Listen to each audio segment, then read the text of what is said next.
positive that Donald Trump and tariffs will not affect you or your bank account this year. And here's the reason why. Donald Trump understands supply and demand. Hey, so I'm an economist. Let's talk about supply and demand. Here we have the case of importation. The world price is lower than what domestic producers can do. And who benefits? Our consumers. See this big purple triangle? That is the consumer surplus. United States consumers are willing to pay much more. They value the product more, but they're able to acquire it at a lower price because of all of this importation. But then, in comes the tariff. It's a tax. It's going to raise the price. And here are the effects. We get less consumer surplus than we did before. You do raise some tax revenue, so maybe you can do some stuff with that. But on the other hand, you have these two yellow triangles of what we call dead weight loss. This yellow triangle says that we are now paying higher costs than we did before to produce stuff. And then this little triangle right here means it doesn't happen. This consumption disappears. Those consumers no longer are able to enjoy the product. Goodbye avocados, right? Tariffs will not increase the price of things. Supply and demand determines the price. I mean, no disrespect, my friend, but supply and demand says it will increase the price. Increase the supply of oil, for example. Okay, he's going to drill more in America. What's that going to do?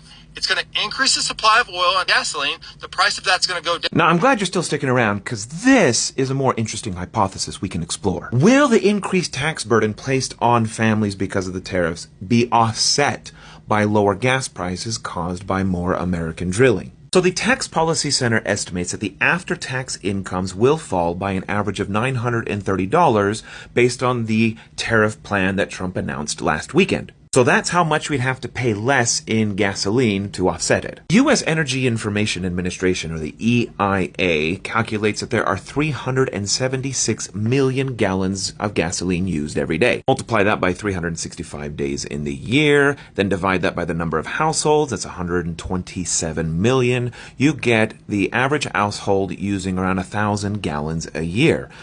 So in order to offset that $930 increased tax burden from the tariffs, that means gasoline prices need to fall by 86 cents per gallon. Presently, as of January 27th, the average price for all formulation gas is $3.10. And so we would have to have gas prices fall by 27% and stay there for the next year and beyond. Now I'm going to convert this over into oil prices. Right now it's around $73 a barrel. So a 27% decline would mean that a barrel of oil has to be $53 and again stay at $53 for the next year and beyond. But there's a problem with that. United States oil companies can't profitably drill at those prices. The University of Houston energy economist Ed Hers noted that drill baby drill will be a tough sell to U.S. oil patches unless the Texas price stayed over $70 a barrel.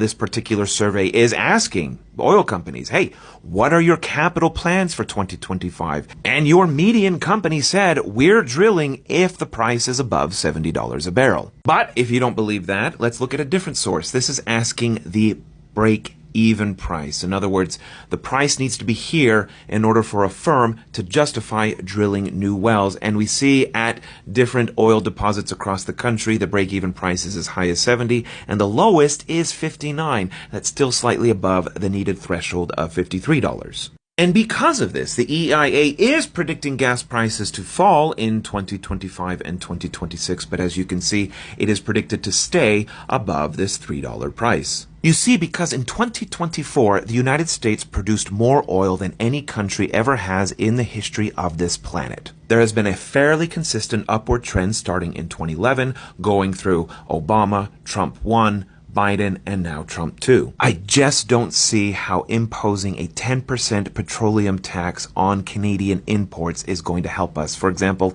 the Midwest refiners depend on Canadian crude. And look, it's not just the 10% tariff on Canadian energy, it's also the 25% tariff on energy imports from Mexico. So, while I appreciate the thoughtfulness of the hypothesis in the second half of the video, I don't think there's enough evidence to demonstrate that the magnitude of the price relief will be enough to offset the cost to American families from the tariff.